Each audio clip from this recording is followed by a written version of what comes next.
এত বছর পরে যদি আমাকে দর্শক পর্দায় আবার দেখে সুরঙ্গর মাধ্যমে, সেটা শুধুমাত্র সম্ভব হয়েছে আলফাই এবং সারিয়া শাকিলের কারণে। So thank you so much. আপনি একটা সুরঙ্গ দর্শককে উপহার দিয়েছেন এবং সেই সুরঙ্গতে আমি এবং নিশো ভাই আমরা পর্দায় এসেছি। নিশো ভাইয়ের ফার্স্ট ফিল্ম, আমার নিশো ভাইয়ের সাথে ফার্স্ট ফিল্ম এবং রায়হান রাফির সাথে ফার্স্ট ফিল্ম, সব কিছু মিলিয়ে অবশ্যই এটা আমার জন্য অনেক বড় একটা পাওয়া ছিল। আচ্ছা, নিশানকে তো আমি অনেক ভালোবাসি, যেমন আমি মাসুদকে বাসতাম।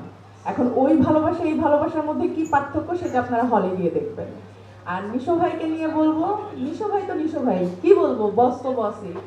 আমাকে সব সময় উনি এটা ভালো হয়েছে, এটা ভালো হয়নি, এই যে একজন অভিভাবকের মতন দেখেন বা পাশে থাকেন এবং অভিভাবক হয়ে আমাকে গাইড করেন। আমি না একটু অস্থির টাইপের, যে এটা কেন হলো, এখন কি করব, এটা কি হবে নিশো ভাই, সব সময় আরে বাবা আগে শান্ত হয়, সব ঠিক হয়ে যাবে। তো এরকম একটা মানুষ হলো নিশো ভাই ব্যক্তি জীবনে এবং আমার জীবনে, এই তো।